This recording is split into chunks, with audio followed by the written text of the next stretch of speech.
Bonjour à toutes et à tous et bienvenue sur cette émission Chrétien au quotidien. J'espère qu'aujourd'hui vous êtes bien installés là où vous êtes chez vous ou ailleurs parce qu'on a un sujet très spécial, la musique. J'accueille Mickey et Audrey Hardy. Audrey, bonjour. Hello Nico, ça va? Bonjour Audrey, ça va très bien, je te remercie. Et Mickey, bonjour. Bonjour, Nicolas. Bonjour Mickey.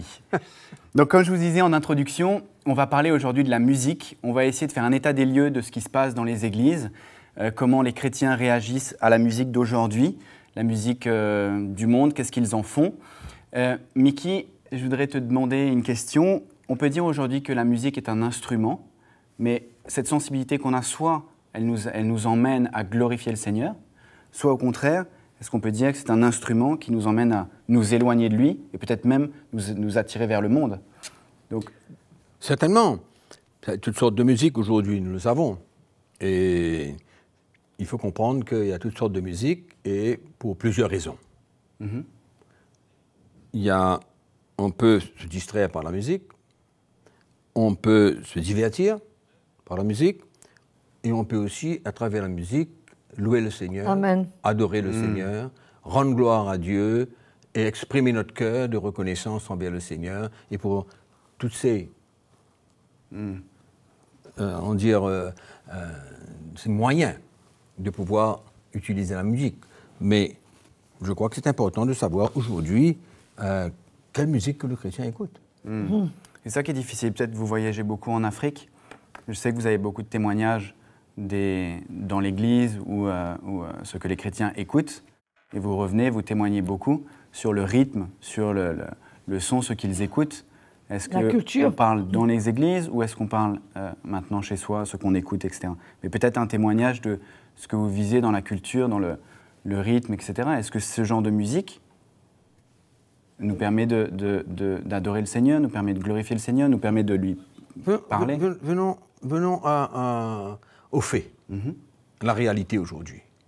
Mon avis, de ce que je vois, je pense qu'il y a un gros pourcentage de chrétiens qui écoutent la musique du monde. Qui écoutent la musique qui n'est pas pour glorifier Dieu. Parce que dedans, il y a un rythme, il y a quelque chose, surtout les jeunes, qui aiment. Ils aiment la musique, ils aiment le rythme, ils aiment se divertir par ces choses-là, ça les excite, ça les fait du bien, d'une manière ou d'une autre. Les émotions. Les émotions, hein, mais est-ce que ça leur fait du bien? C'est la question.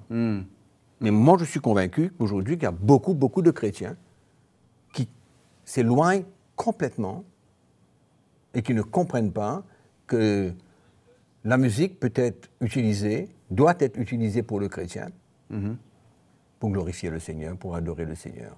Écoute, la parole de Dieu ne donne aucun avertissement sur ce sujet, clair et net concernant la musique. Je ne pense pas que dans le Nouveau Testament, nous voyons un avertissement quelconque pour ne pas écouter ceci. Mais la parole de Dieu a une instruction, c'est-à-dire un encouragement à faire à tous les chrétiens. Et je crois que je peux lire dans l'épître de Paul aux Éphésiens, chapitre 5, où l'apôtre Paul nous dit comment s'entretenir entre chrétiens. De quelle manière nous devons nous entretenir, c'est-à-dire passer notre temps à faire ce que le Seigneur veut. Et ça, c'est clair.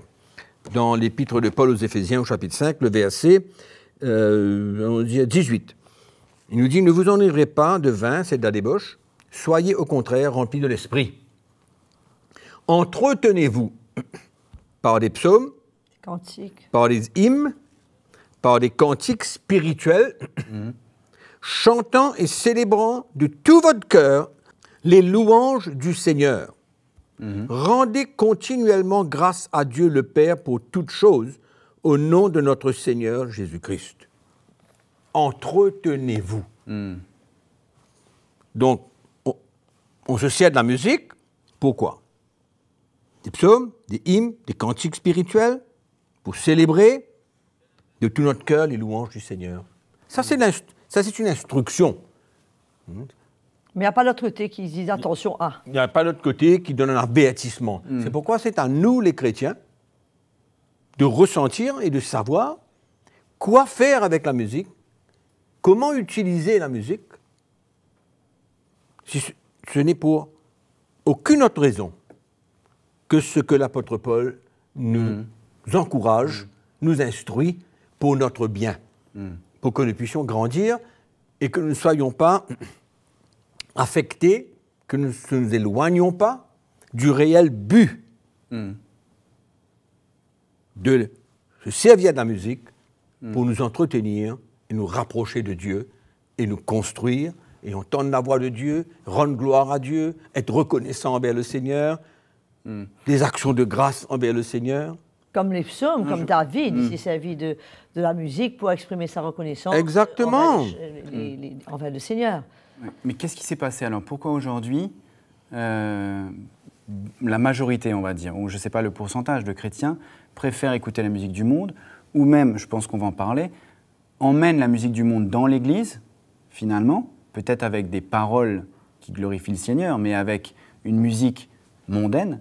Qu'est-ce qui s'est passé et comment ramener le peuple de Dieu à cette musique, qu'est-ce qui s'est passé d'abord et comment le ramener? Je crois que c'est quand même important de réaliser que la musique, c'est quelque chose de très puissant. De très, très, très puissant. Ça permet beaucoup de gloire à l'homme.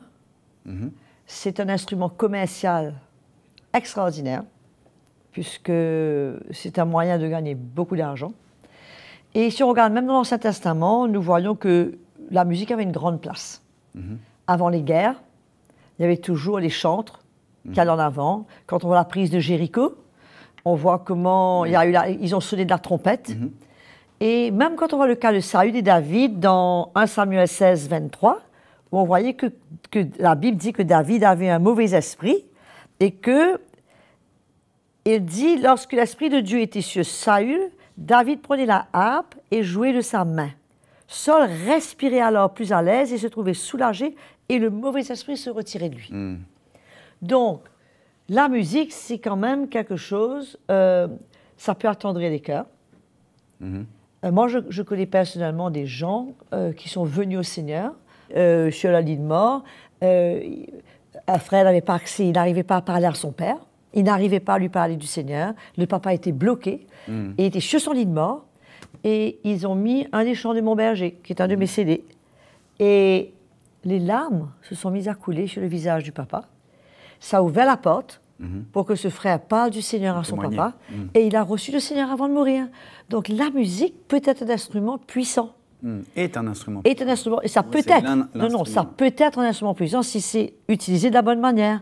Mais de la même manière, la musique peut être un instrument très grave et très dangereux. Parce que quand on voit aujourd'hui les types de musique qui existent, chacun de ces types de musique a un but.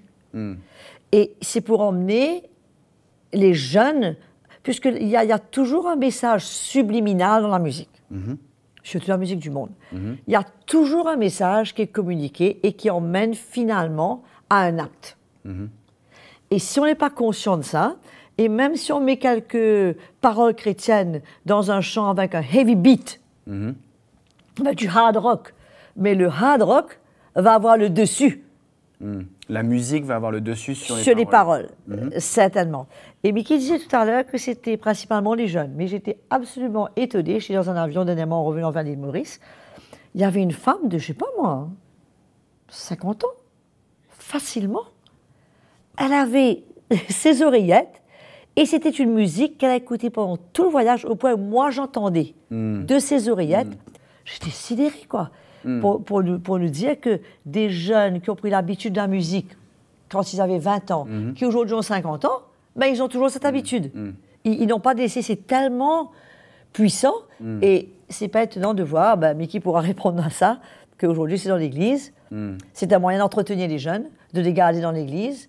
Et beaucoup de groupes chrétiens sont totalement mondains. Ils utilisent la musique, ils utilisent des salles noires, ils utilisent la fumée. Mais le principal joker de leur ministère, c'est la musique. Et même des églises. Tu veux rebondir dessus, Mickey? Écoute, oui. Dans le sens où les jeunes, dans l'église, cherchent cela. Il cherche une musique rythmée. Il cherche une musique qui entraînante.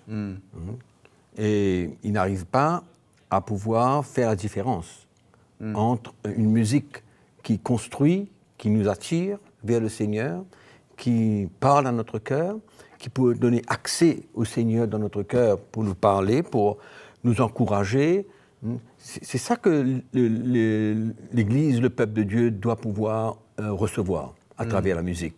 C'est une parole du Seigneur parce que même dans le chant et tout ça, il y a des paroles. Mais je me souviens, quand je venais naître de nouveau, il y avait des cantiques, il y avait des hymnes qu'on chantait, qu'on ne chante plus aujourd'hui, mais qui parlaient à notre cœur, des chants de grands témoignages, des chants qui nous tournaient vers le Seigneur.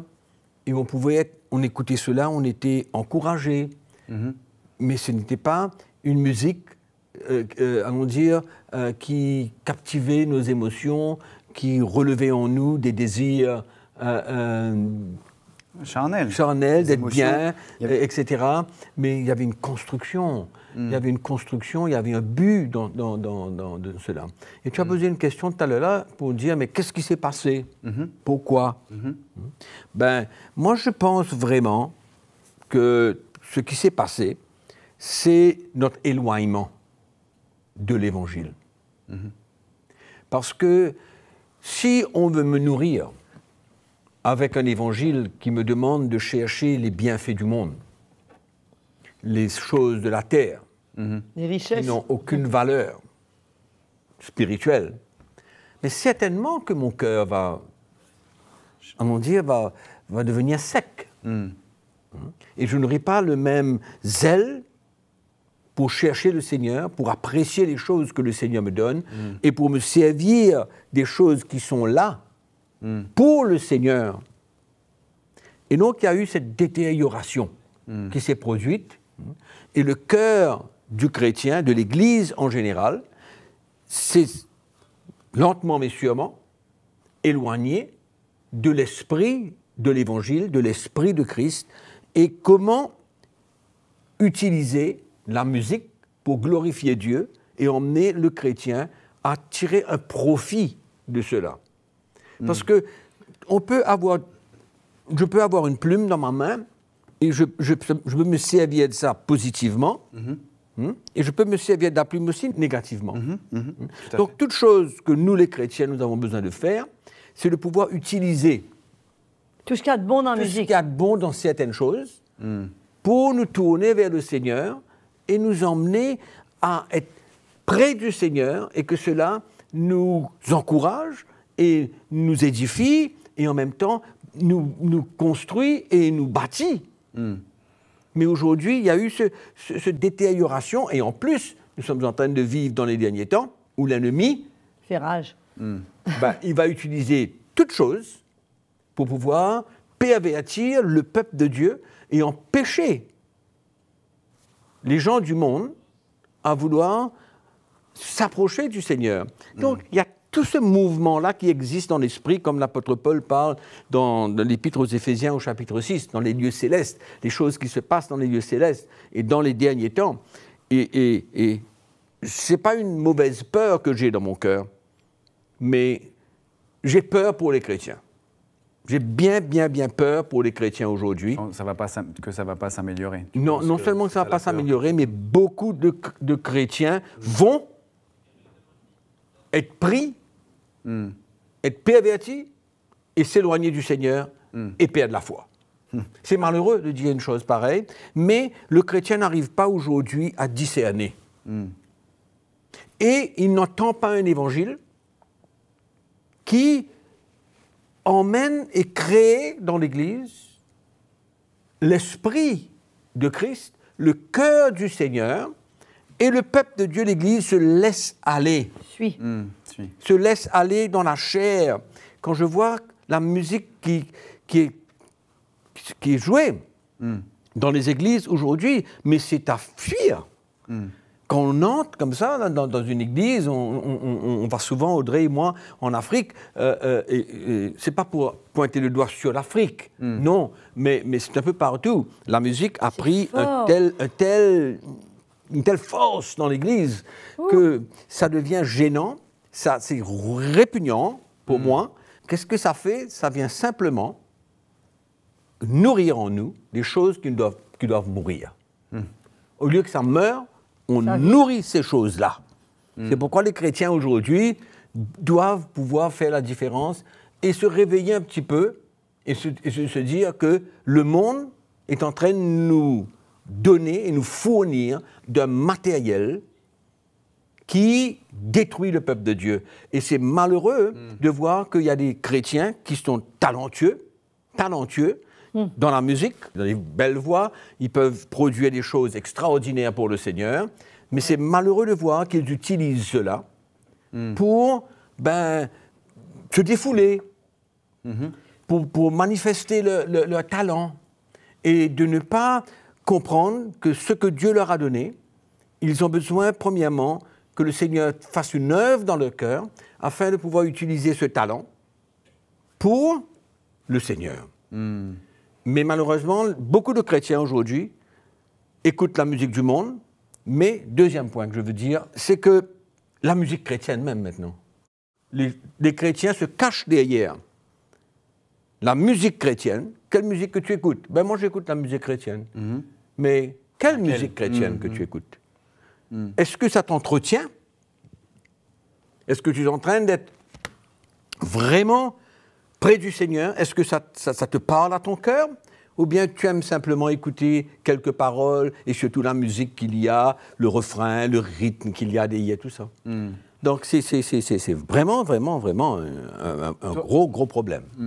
Est-ce qu'il y a une musique, dans la musique, il y a le rythme, la mélodie, et puis il y a les paroles. C'est facile de discerner si une chanson parle du Seigneur. Par contre, c'est très difficile pour un jeune, etc., de dire, oui, ça c'est une musique qui m'emmène à adorer, comme tu disais tout à l'heure, qui a témoigné à la personne qui était sur son lit, ou est-ce qu'il y a une musique que le Seigneur aime, une musique, un rythme, c'est ça qui est difficile à dire. Moi, ce que je voulais dire là, c'est que j'ai aussi beaucoup dirigé la louange, l'adoration dans l'Église, dans les années passées. Et là où je vois un grand manque dans l'Église, c'est qu'aujourd'hui, les gens ne font pas la différence entre un chant qui est ouin, qui contient une onction, et un chant qui est juste de la musique. Un rythme. De la musique, des notes. D'accord. Des notes, du bruit. Puisque quand il y a un chant qui est emmené, qui est vraiment loin du Seigneur, ça peut emmener à la conversion, ça peut emmener à une guérison. Ça peut préparer beaucoup les cœurs à la prédication. Et il y a même beaucoup de gens qui peuvent se convertir avant même l'appel, avant même par un chant qui les touche. Et j'ai déjà vécu ça. Eh ben, moi j'ai été touché ma première fois par les chants que j'entendais, la musique et les paroles que je pouvais lire. C'est ça qui a ouvert mon cœur. Voilà, c'est un moyen puissant. Ouais. Et moi, je peux dire que la guitare, par exemple, un instrument de musique, pour moi, le moyen le plus réel pour moi de ressentir la présence du Seigneur et d'être en communion avec le Seigneur, c'est quand je prends ma guitare. C'est bien plus facile pour moi d'entrer dans la présence du Seigneur avec ma guitare. Et du reste, il suffit que je prenne ma guitare 10 minutes, que je reçois un chant tout de suite. C'est comme ça que je reçois mes chants, c'est en adorant le Seigneur, c'est en louant le Seigneur. Et ce qui est intéressant, c'est que dans différentes situations, il y a des chants qui peuvent révéler, si tu veux, le moment où on vivait à ce moment-là. Tu vois, quand je me souviens, quand j'ai écrit « Dans la douceur de ta présence », mon cœur veut t'adorer, brise-moi au Seigneur, attendris mon cœur. Je me rappelle, c'était une époque de grande persécution. Et dans une époque de persécution, on a tendance à endurcir notre cœur. On peut prendre la chose du côté négatif, endurcir notre cœur, mais c'était un chant qui disait « Mais Seigneur, brise-moi, attendris mon cœur, et que ma vie puisse te glorifier, même dans ce moment. » Et je crois que c'est un moyen extraordinaire de pouvoir adorer le Seigneur, de pouvoir glorifier le Seigneur, mais en même temps un moyen extraordinaire qui peut aussi glorifier l'ennemi. Et dans les églises aujourd'hui, moi, je vais avec des boules caisses. Hein. Dernièrement, on était dans un pays d'Afrique et on était choqués. Il y avait un des gars là, ben, il s'est laissé, tu te souviens, je sais pas quoi, moi, genre de percussion, mais il se laissait aller dans la chair, mais avec des gestes un peu obscènes, mais il n'y a plus de limite. Et tout le monde applaudissait, quoi. On trouvait ça que c'était génial. Et par la suite, quand il y a eu un appel, c'était parmi les responsables. C'est quelqu'un qui s'est approché. Donc, vraiment, il y a un retour à la vraie musique, à la vraie adoration. Et si on regarde dans le Nouveau Testament, on ne voit aucune part, à part de ce texte que Mickey a cité, on ne voit pas aucune part où l'Église, on parle pas de guitare, de harpe, de synthé, de percussion, mais c'est des instruments qui sont là, et si ça peut être utilisé pour glorifier le Seigneur... Des instruments qui sont doux, parce que c'est ça, est-ce qu'on peut ramener les chrétiens à une simplicité? Au lieu d'avoir un big band, bien sûr, au lieu d'avoir ça... C'est ça le problème, c'est un gros problème, parce que la musique, les instruments, toutes ces choses-là se développent, tout devient professionnel, tout devient techniquement absolument parfait. Les instruments... Et on cherche cela. Le problème, c'est que l'Église cherche de plus en plus à se perfectionner là-dedans. Mais moi, je crois que ce qui est important aujourd'hui, c'est d'essayer d'encourager les chrétiens. Ouais. Essayer d'encourager les chrétiens à vraiment ressentir et d'être sincères envers le Seigneur. Parce que si on est sincère et honnête devant le Seigneur, et qu'on vit une vie correcte, je crois que l'Esprit de Dieu peut nous parler, nous conduire à vraiment écouter une musique, discerner cette musique et chercher ce que ça peut nous faire d'une manière positive. Tout chrétien doit recevoir de la nourriture, mais pas du poison. Mais malheureusement, à travers la musique, il y a beaucoup de poison qui est administré au peuple de Dieu. Et malheureusement, ils se cachent derrière cela, ils se disent c'est chrétien, c'est bon, il n'y a pas de problème. Il y a une musique là, mais il y a quelques paroles. Il y a des paroles plutôt, mais quelques paroles dedans. Qu'on se cache derrière. Oui. Alors, la chose évidente pour moi, c'est que quand un chrétien qui a du talent, qui a tout ce qui est bon pour créer quelque chose dans la musique, s'il n'est pas brisé, s'il n'y a pas une œuvre de Dieu dans sa vie, je ne vois pas, personnellement, à part des exceptions, comment il va produire une musique et un chant qui va honorer Dieu, qui va aider les chrétiens, qui va transmettre quelque chose dans la vie des chrétiens. Je vois ça difficilement. Les paroles que nous prononçons devant le Seigneur et cette musique qui accompagnait cela, c'était autre chose. C'est pourquoi les chrétiens aujourd'hui, qu'ils comprennent et qu'ils réalisent qu'il y a un grand piège d'écouter n'importe quelle musique chrétienne. C'est un piège. Ce qui rentre va sortir. La balance n'est pas passée. J'aime bien ce que tu dis et j'essaie de comprendre. Avant, ce n'était pas les paroles qui vous encourageaient, la musique l'accompagnait. Et aujourd'hui, ce n'est pas plutôt l'inverse ce qui se passe. La musique, c'est ça qui entraîne. Aujourd'hui, il faut cette musique-là. C'est comme si la musique est venue là, et puis finalement, c'est des paroles qui viennent accompagner cette musique-là. Exactement. Et moi, je voulais dire aussi, suite à ce que Mickey disait, dans les années de cela, on avait un frère qui conduisait la louange chez nous. Malheureusement, il a été décédé dans un accident en 91, mais ce frère, c'était un vrai adorateur.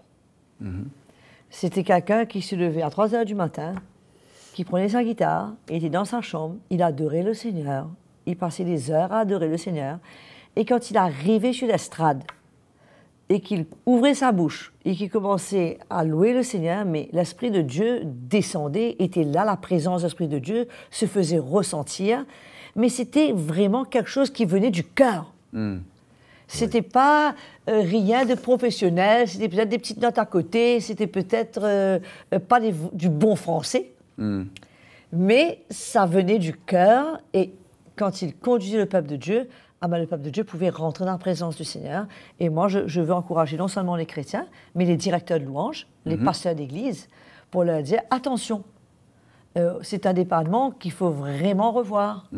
Et si vous êtes un conducteur de louanges, réalisez le sérieux, la responsabilité que ça représente de conduire le peuple de Dieu. Et attention de ne pas arriver là avec votre charisme, avec votre talent, avec un leadership naturel, et venir encourager le peuple de Dieu et les entraîner à des manifestations de la chair, plutôt que les entraîner à découvrir le cœur du Seigneur et à ressentir le cœur du Seigneur. Absolument. Quelqu'un qui conduit la louange ne peut pas venir là pour ranimer la chair de l'homme. Il ne peut pas faire ça. Ça n'est pas possible. Et malheureusement, c'est comme ça. Moi, je vais juste terminer par une petite anecdote. J'avais un petit travail à faire chez moi un jour, dernièrement, et il y a quelqu'un qui est venu travailler là, il était un maçon, il était venu travailler, et il avait dans sa poche de derrière son téléphone, et il écoutait une musique. Bon, je n'ai pas pris le cas, et il travaillait, et à un moment donné, je suis venu voir qu'est-ce qu'il était en train de se faire, et j'écoutais la musique, c'était une musique... et à un moment donné, j'ai réalisé qu'il était un chrétien. Il était un chrétien. Et je lui dis, qu'est-ce que tu écoutes comme musique là? Il me dit, j'écoute la musique chrétienne, là. Il tire son truc, là, il me montre. Je lui dis, mais qu'est-ce que ça te porte, cette musique que tu écoutes là? Qu'est-ce que ça emmène dans ta vie? Il me dit, écoute, c'est bien, j'écoute, c'est la musique chrétienne. Mais tu vois, combien de chrétiens sont comme ça? Et ne savent pas. Ils n'ont aucune idée qu'est-ce qui est bon, qu'est-ce qui est mauvais. Les chrétiens doivent pouvoir aujourd'hui arriver à comprendre. Est-ce que mon cœur... Est-ce que quelque chose est en train de m'aider? Ça m'édifie. De m'édifier? Est-ce que je suis en train de me rapprocher du Seigneur? Ce que j'entends là? Et puis mettre un terme à tout ce qui n'est pas positif de ce côté. Ok. L'émission se termine. J'espère que vous avez compris que la musique est un instrument où il faut faire attention. On s'est adressé aux chrétiens, on s'est adressé aux pasteurs et aux responsables de louanges. N'hésitez pas à nous écrire. Je voulais juste vous encourager. Il y a un livre que Mickey a écrit. Dessus, il y a un chapitre où tu parles de la musique. Audrey, pareil, tu as écrit et tu as enregistré des CD qui nous ont encouragés. Tu nous en as parlé, qui m'ont encouragé aussi. Il y a des instruments qui sont là pour vous édifier et pour vous encourager. C'est gratuit, téléchargez-les. Il y a aussi Malaika, le programme Malaika qu'on a fait sur la musique qui était très intéressant. Il y avait un programme exactement avec Pasteur Roland qui était là. Que j'ai regardé, qui était très édifiant. Donc je vous encourage, tout ça, ça s'affiche sur votre écran. N'hésitez pas. Donc merci beaucoup. Merci beaucoup Mickey, merci beaucoup Audrey. C'était génial. À très bientôt, merci beaucoup. Au revoir.